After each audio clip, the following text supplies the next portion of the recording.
Baba Booey.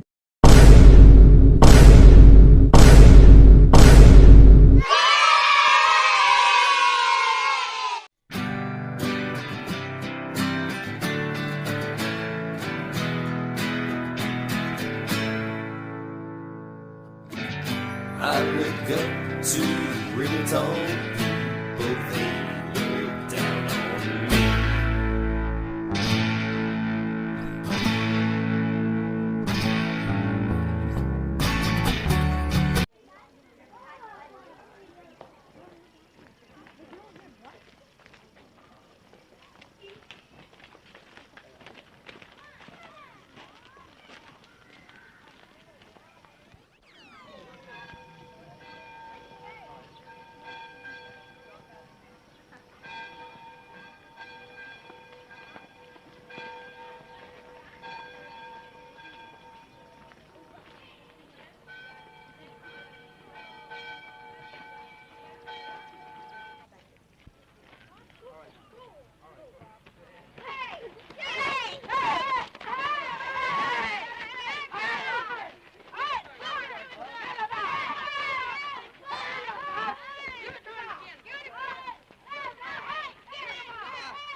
I'm Robert Wadlow, 7 feet tall, 12 years old, and weigh 240 pounds.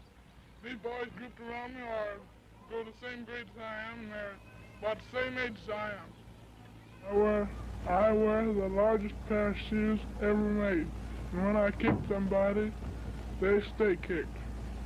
I wear the largest pair of shoes ever made, and when I kick someone, they stay kicked.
I look up to really tall people, they look down on me.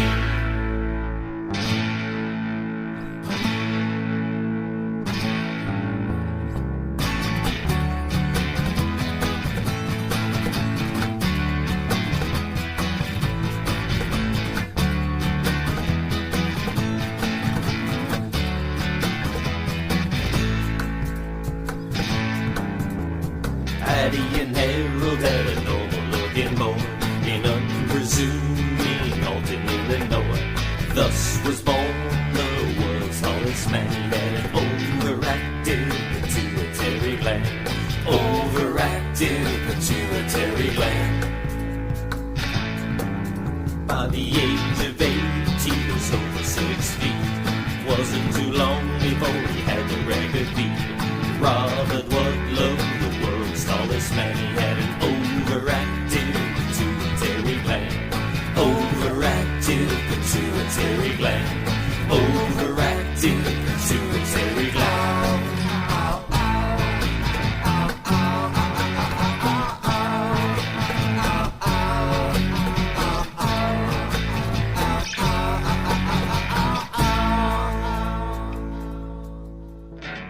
I look up to really tall people, they look down on me.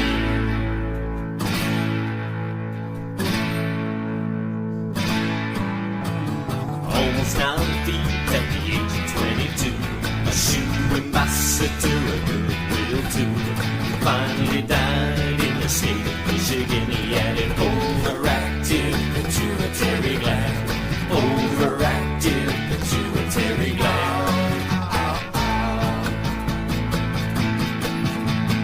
I wanna know how tall you would have grown if you hadn't got that blister on your toe. And infection you've been able to withstand. He had an overactive pituitary gland. Overactive pituitary gland. Overactive pituitary gland.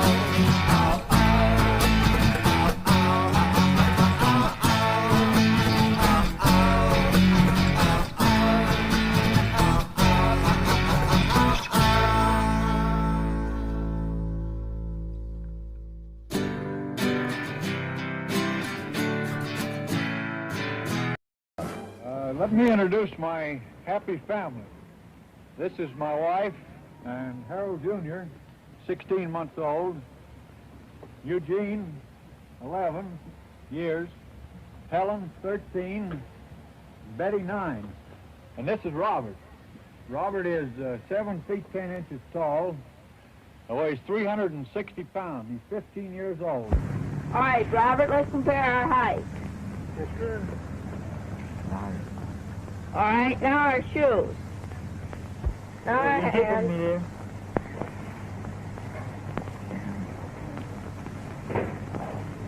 Now let's exchange hats. Oh, boy.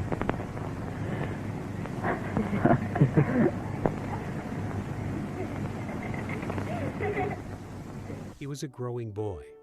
Wherever he went, here he is at age 15 with the YMCA group at the Chicago World's Fair. He couldn't help but attract cameras and crowds, which then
Robert, we're mighty well pleased to have you on our midst here. We don't very often get big shots in our community like you are.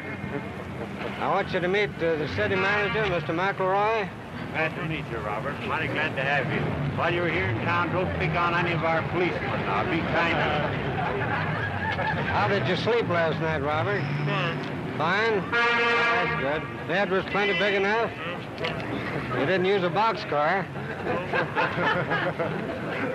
Well, we're mighty pleased to have you here. We hope you'll return, and we want you to feel at home here. We want you to feel that you're really our guest. If there's anything we can do for you while you're here, why, just let us know.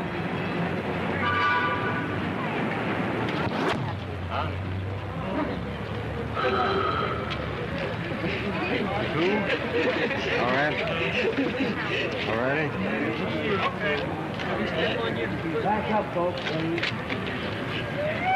Okay. Ready? Robert, we're mighty glad to have you here as our guest. We want you to feel at home here. We want to do everything we can to make your trip, your visit, more pleasant. And I believe that Judge McElroy, our city manager, meet him. Mighty glad to meet you, Robert. The judge Mighty wants happy to- to have you here. He wants to run a foot race with you.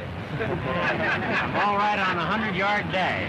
That's long. Wait a while now. Wait along. All right. Whenever you get ready, why call on me.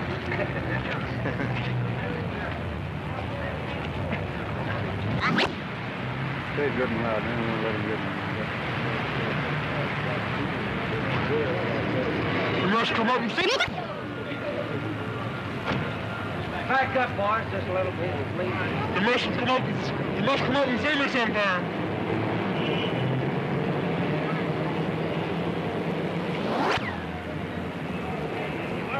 You must come up and see me sometime. Get around him, boss, please. Gang up around him. Mob him up, huh?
giovane di cui si occupa tutta l'America è il 18enne Roberto Wadlow, eccezionale perlomeno in merito alla statura che raggiunge i 2,5 metri.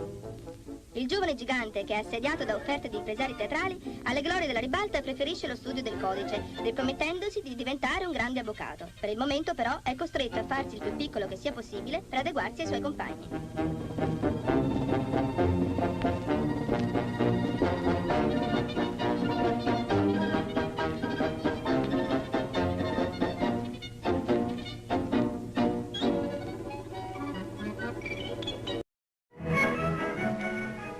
Here is 17-year-old Robert Wadlow. He weighs 28 stone and stands well over 8 feet in height. Everyone looks up to him. He's the big boy of Illinois.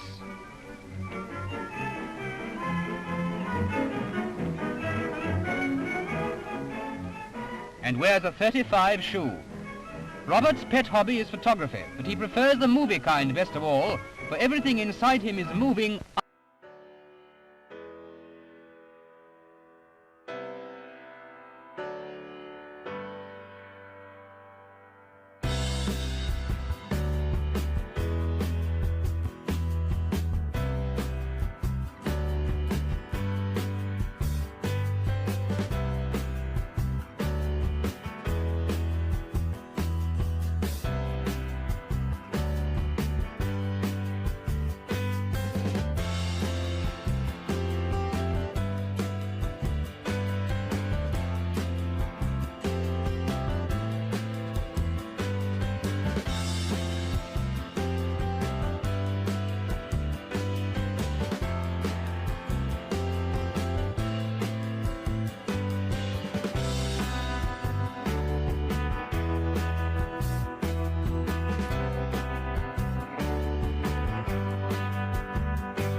I didn't even know there was such a person as Robert Wadlow till one day I was out in the yard and here was this ridiculous scene right across the street on the sidewalk. There was this little red wagon going along with a great big man in it. He had his knee up in the wagon and his foot down behind just a pushing this wagon along, and I thought, what a silly person would that be? So I went in and told my mother, and she came and looked, and that's when I heard Robert Wadlow had moved across the street, and it really wasn't a man at all. It was just a little boy. He was enrolled here at Milton Elementary School for his early education. Look out, here it comes. It was very difficult for us to think of Robert as just another pupil, although he did play and act like the other children. Yet the fact remained that he was so much larger and bigger than the others, and this put him at a disadvantage, like fitting into the desks. As I recall, he was a good student. He made good grades, got along very nicely with the fellow students, very polite, and ambitious young boy.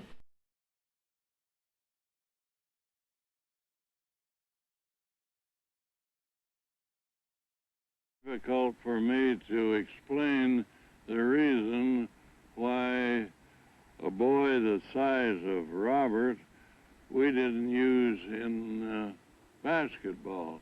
He wanted to play, but we were scared to use him because we were afraid that he would get hurt.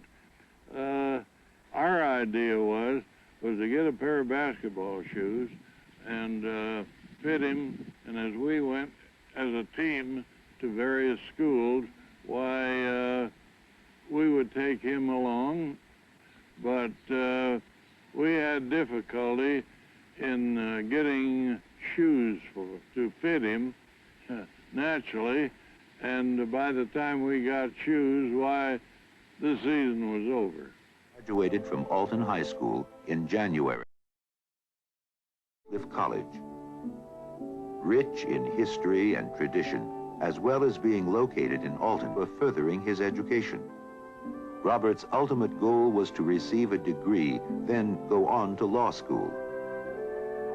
Even though he maintained good grades, the icy walkways caused by the cold Illinois winters made walking from building to building very difficult as well as dangerous.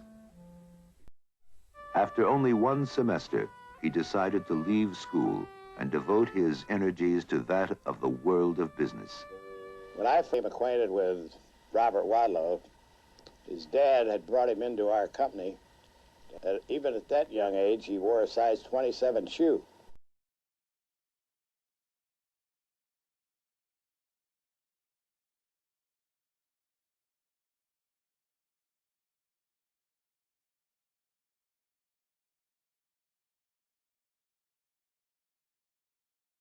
Traveled with Robert Wadlow and his dad, Harold, as a field representative for Peter Shoe Company of St. Louis.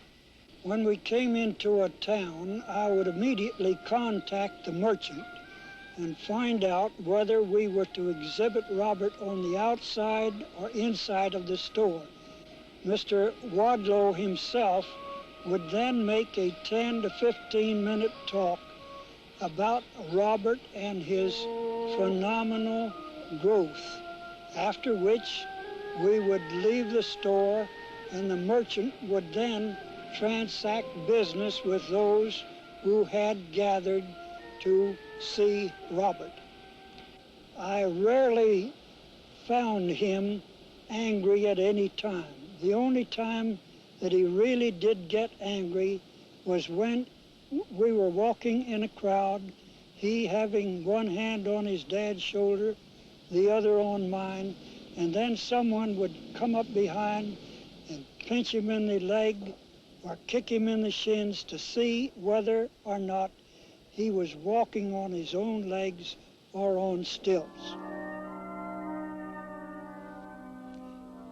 Walking became an ordeal for Robert as he grew older because of his immense feet. He would more or less throw them rather than move them forward in walking as you and I would normally do.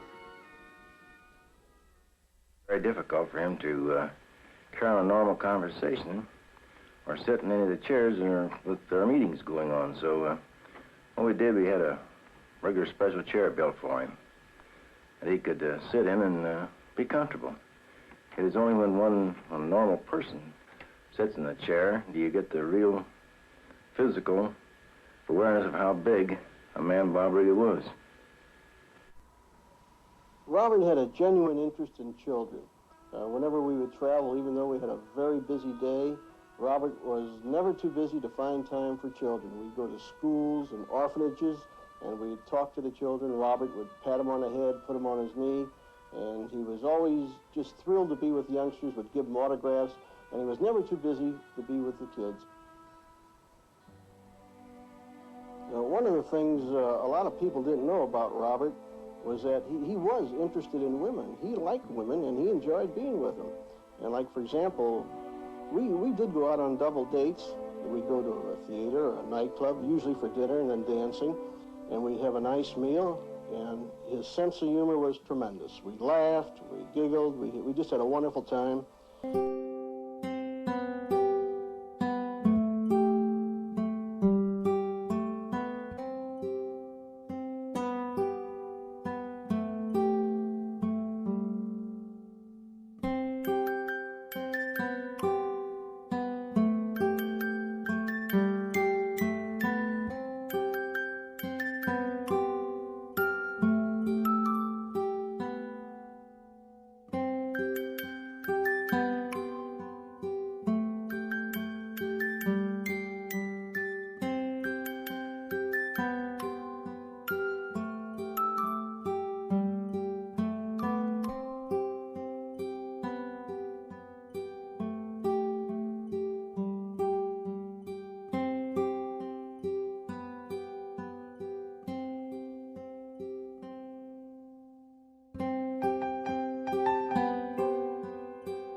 On his birthday, how tall is he? He certainly must touch the ceiling when he stands up. Just 20 years old. Family birthday party at Alton, Illinois for the tallest boy in the world. Little brother looks tiny indeed. Others of the family are of the usual size. Yes, little brother and big brother. When he was 10, he stood 6 feet 6. Now he is 8 feet 8.5 inches tall, and his head nearly touches the ceiling.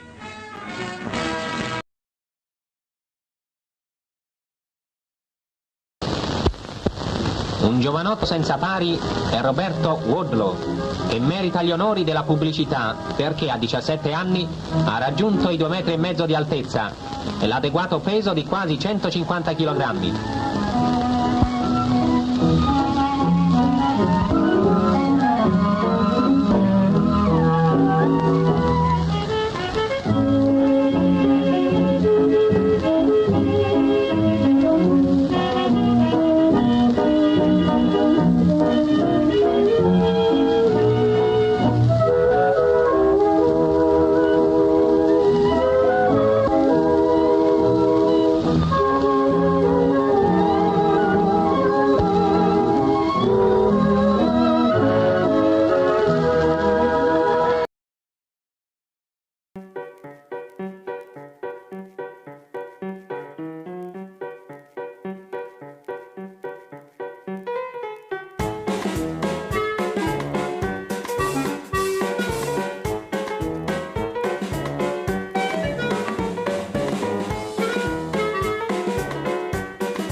guest tonight on this first of a series of unusual programs is an extremely unusual young man. As you've heard our announcer say, he is Robert Wadlow, tallest giant in man's good memory. Now, there were claims of others to a height equal to Robert Wadlow's, but their claims have yet to be substantiated. There's no reason to believe that anyone even equals the height, 8 feet 7 inches, of young 19-year-old Robert Wadlow. Today, there is but one Robert Wadlow, one man who has reached the remarkable height of 8 feet 7 inches. And that young man, a nicer, more modest young fellow you'd never want to meet, is in the studio tonight as our guest. Bob, you know the world is greatly interested in you, and I'm sure they'd enjoy it if we just sat down here and had a little talk, a friendly little chat just between us two. You know, Bob, I'm a great deal more interested in you than the world is, because I know you, and I think you're a fine fellow. And I've never been out your way, Alton, Illinois, so I'd like you to tell me something of your childhood out there in Illinois. Well, I guess if you let me get started telling you about Alton, I never could stop, because Alton has a great deal of historic interest, and I know most of it. Well, that's splendid, Bob. You just tell me all about it. You know, I'm mighty interested in any place I've never visited, and doubly so in this instance, as Alton is your hometown. I'm warning you, you'll have to stop me, but you did hit on something I'd like to talk about. I suppose I should start off by telling you that Alton's a nice, hilly little town of about 35,000. I know that sounds like a tiny place to you, because New York's so vast and has about 200 times that many people. But Alton was the scene of quite a few incidents of importance in the history of the United States. Well, not that New York wasn't, Bob, but tell me something about them. I'd like to hear. Well, for one thing, Alton was the scene of one of the famous Lincoln-Douglas debates. And for another, the Lewis-Clark expedition made their headquarters a little while on the outskirts of Alton. Then we had the notorious Elijah Lovejoy assassination. You see, Lovejoy was an abolitionist in the Civil War period. Yes, I remember that.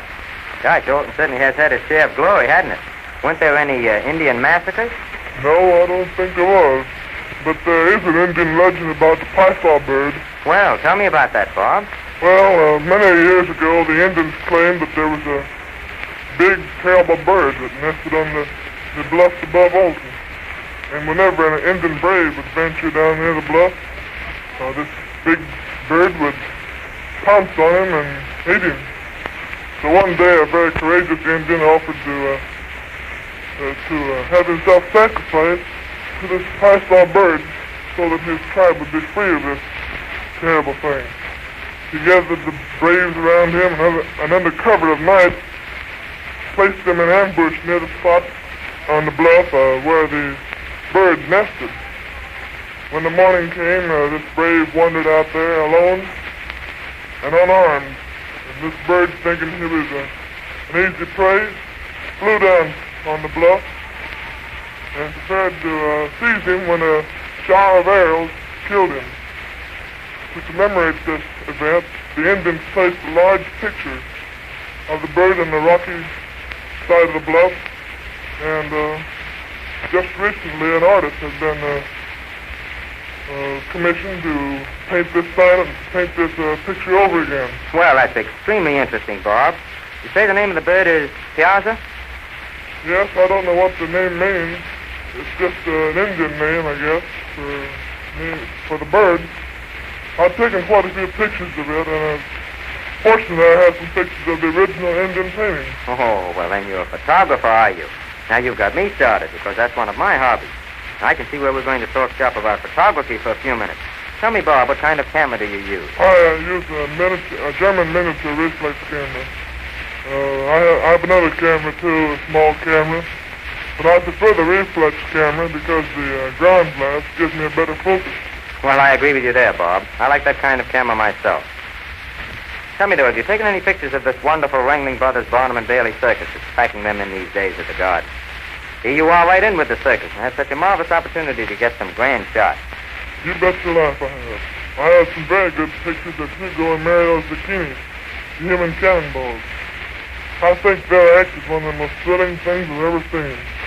When that cannon roars and Hugo and Mario come flying out over 50 feet of space, I almost get heart failure. I've talked to him, and he doesn't seem to mind it at all, though. Then, too, I shot some pictures of the trapeze artist. Oh, I certainly envy you the chance to take those pictures. You know what interested me, Bob, when I went back to see you the other day at the garden? That little space behind the entrance to the arena where I saw all the Japanese acrobats practice. I wish I'd had my camera with me then.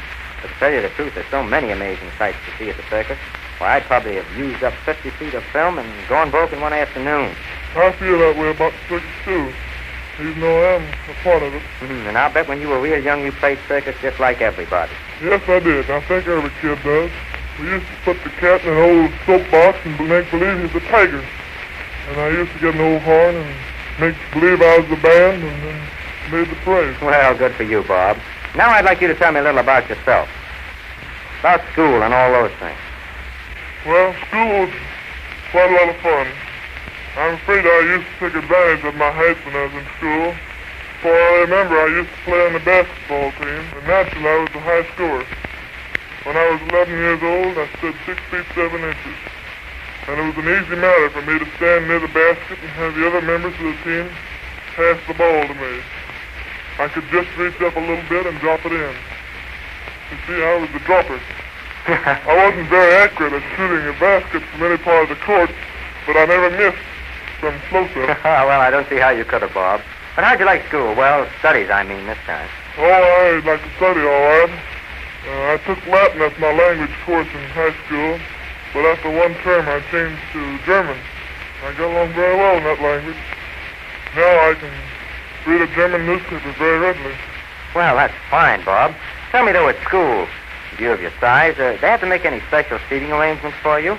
Well, I did at grammar school. I had a specially built chair, but not at high school because I had to move around from class to class. How tall were you when you entered high school, Bob? Oh, around 7 feet. And when you completed your high school course, how tall were you then, Bob? 8 feet 4. In view of your great height, Bob, I realize all your clothes have to be made to order. How much material does the tailor have to use for your suit? When I was 18 years old, he had to use 9 yards of cloth. Today, he uses between 9.5 and 10 yards. And your shoes, Bob, what size shoe do you wear? Well, it really hasn't any size. It's too big for that. But on the basis of other shoes, it's around 36. Oh, by the way, Bob, in view of your 8 feet 7 inches of height, what is your present weight? Well, I don't know the exact figure, but it's somewhere around 450 pounds. Gosh, that's pretty big.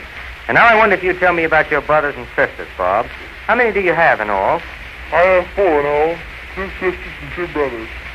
The youngest of the 4 is Harold Jr. He's only 4.5 years old now, so he's a real pal of mine. He and Mother are coming in this week by plane to see Dad and I. Coming in either Thursday or Friday. That'll be nice. You know, that little brother of mine is just as bright as he can be. We were in Chicago for 6 weeks this winter. When we got back home to Alton, we started talking about the train trip, and little brother said he didn't care any more about trains. He'd already ridden in one, and he wanted to ride in an airplane next. Well, he's having his wish granted, all right. But have you yourself ever flown? Yes, a number of times. We came here to New York from Chicago by plane. I enjoyed the trip very much. I think it has any other kind of traveling beat by a long ways. And PWA does have some very pretty hostesses. Well, I've never flown, so I'll have to take your word for that. But tell me, Bob, are you going to stay with the circus, or are you going back to school? I'm going back to school probably next fall. Right now, I'm a freshman at Shirtless College in Alton. And I intend to finish my college course and quite possibly take up law. That's a grand ambition, Bob, and I want to wish you every success at it. And now I'm going to say adieu, because I see our time's almost up. But I do want to thank you ever so much for appearing as my guest on this Postal Telegraph Theater Guide program.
believe it or not.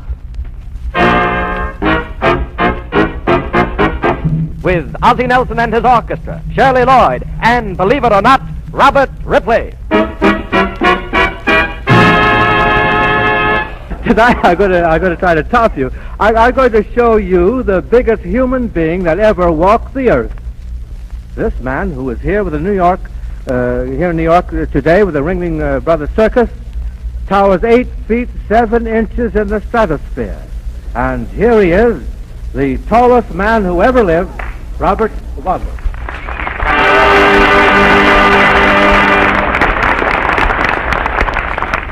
Thank you, Mr. Ripley.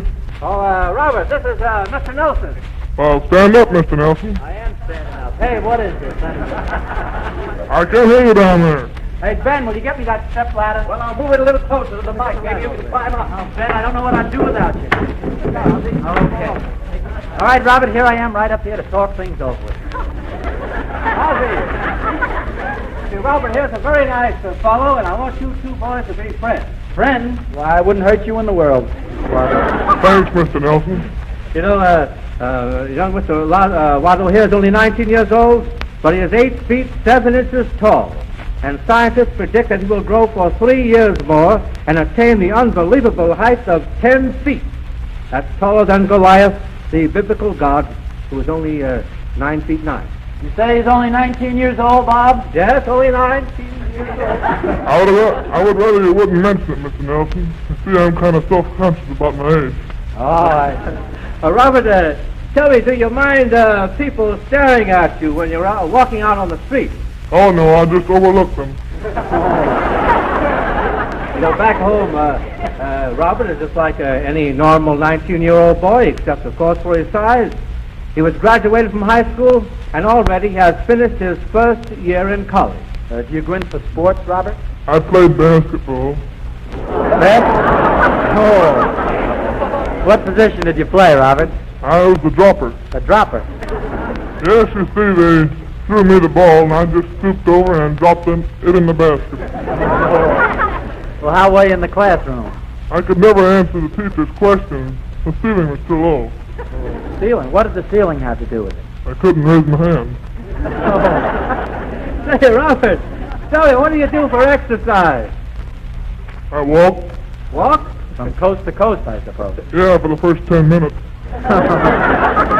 You know, in spite of Robert's enormous size, Ozzie, he eats no more than anyone else. He eats no more than his parents or his brothers and sisters, all of whom are of normal size.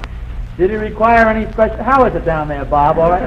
Did he require any special care? No, his parents brought him up. I think they kind of overdid it, though.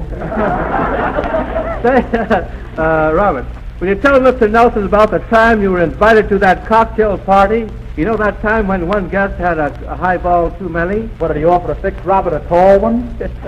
No, he just took one pop-eyed look at me and said, raised his trembling hand, he said, I'll never touch another drop. Well, you couldn't blame him for that. Thank you, Robert, and good night. Good night, Mr. Ripley. So long, Scotty.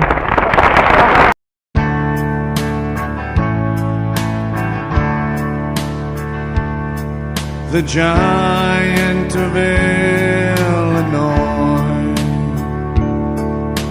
died from a blister on his toe after walking all day through the first winter snow.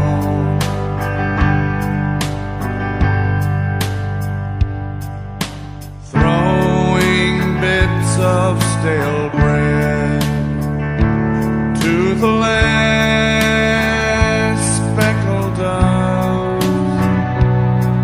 He never even felt his shoe full of blood.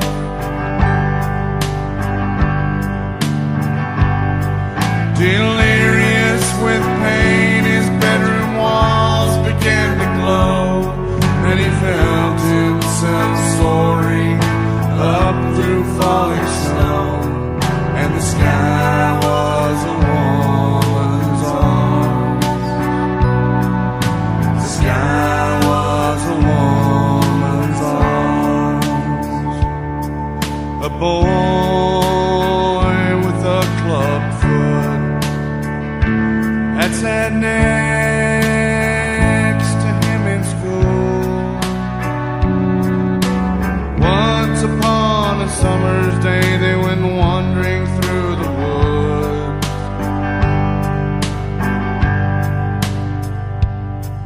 They spotted a sleeping swan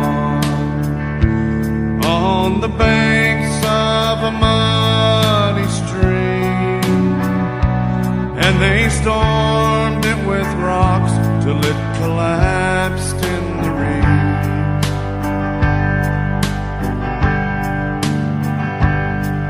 They lay out on the green lawn full of chocolate and lemonade, but under the blue bowl the giant was afraid, 'cause the sky was a woman's arms.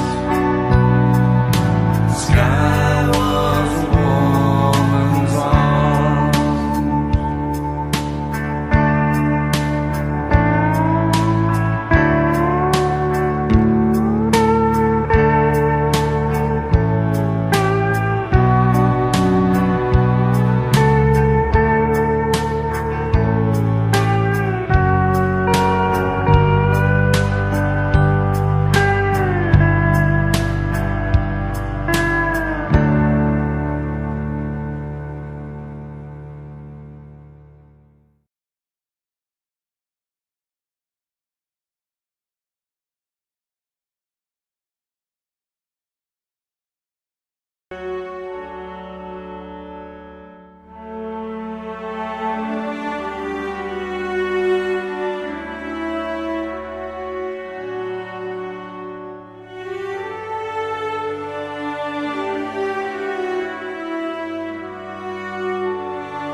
On June 27, 1940, Robert kept what proved to be the last of his regularly scheduled visits to Barnes Hospital. At that time, his height was measured at an incredible 8 feet 11.9 inches, while weighing a comparatively light 439 pounds. This measurement gave irrefutable evidence that Robert was the tallest person in the history of man. Even more amazing was the fact that he was still growing. On June 29, 1940, we started a planned tour of the northern and northeastern part of the United States. And on July 4th, we were up in Manistee, Michigan for the National Forest Festival. For a few days now, Robert had complained he hadn't been feeling so well, but we didn't think too much of it, and we just kept working the normal way. And as we appeared in this parade, Robert's father came to me about 2 o'clock in the afternoon and mentioned that he didn't think Robert should continue any longer, that he just wasn't feeling well. So naturally, there was nothing to do, so we maneuvered our way out of the parade, and we returned to the hotel, and the first thing we did was call a doctor.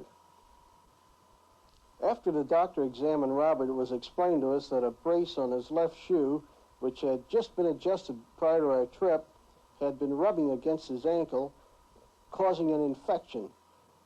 10 days later, after minor surgery and blood transfusions and running temperatures of 106 degrees, Robert passed away.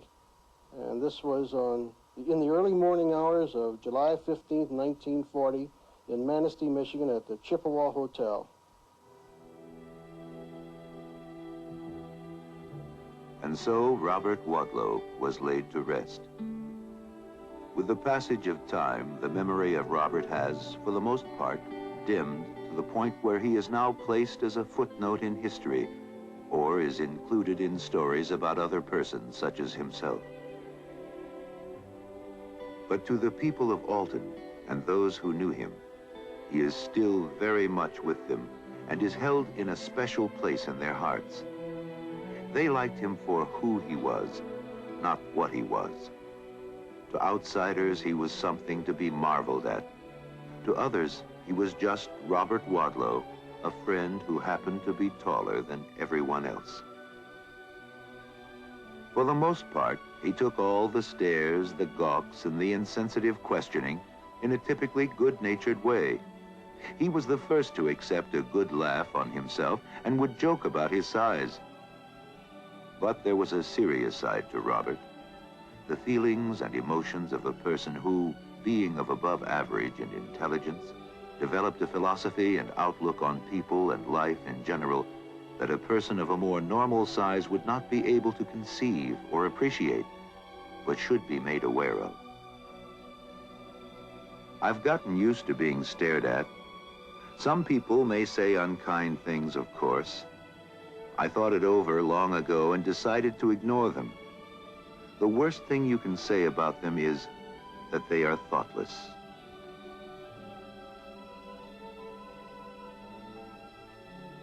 I would like to be like everyone else.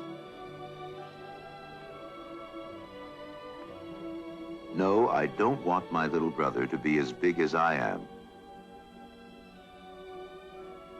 He'll have more fun if he isn't.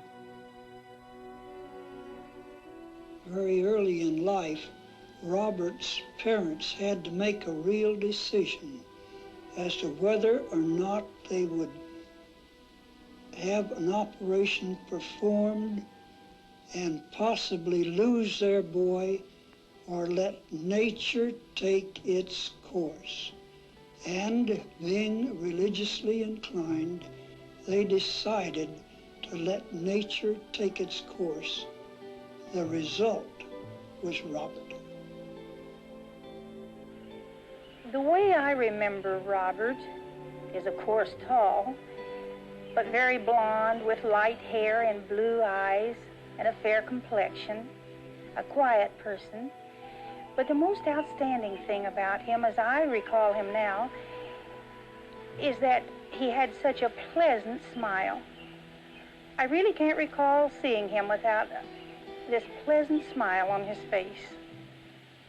I liked him very much.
city clerk. And Bob Draw with plaid shirt on.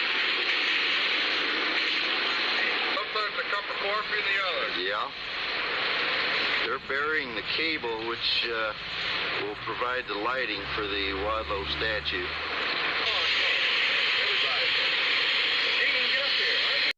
So well done that we use that as the theme for our whole project. So for the last...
He was no little guy. Look at the length there. 8'11". 8'11". World's tallest guy in Ripley's. Size 37 shoe, not Ripley, Guinness. Or Guinness he was in. Oh, look at that. You know what I'd say to him if I saw him?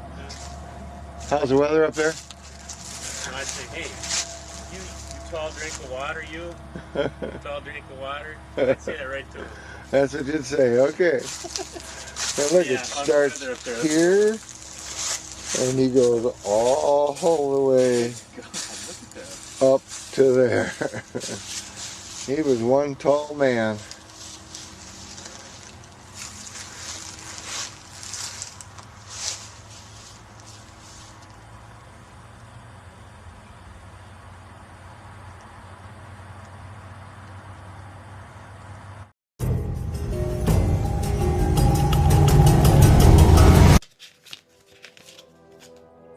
There's one world record that I can guarantee that you've got no chance of achieving. In fact, I'm so confident that no one will ever beat this record that I'm prepared to put up £1,000 of my own money on it.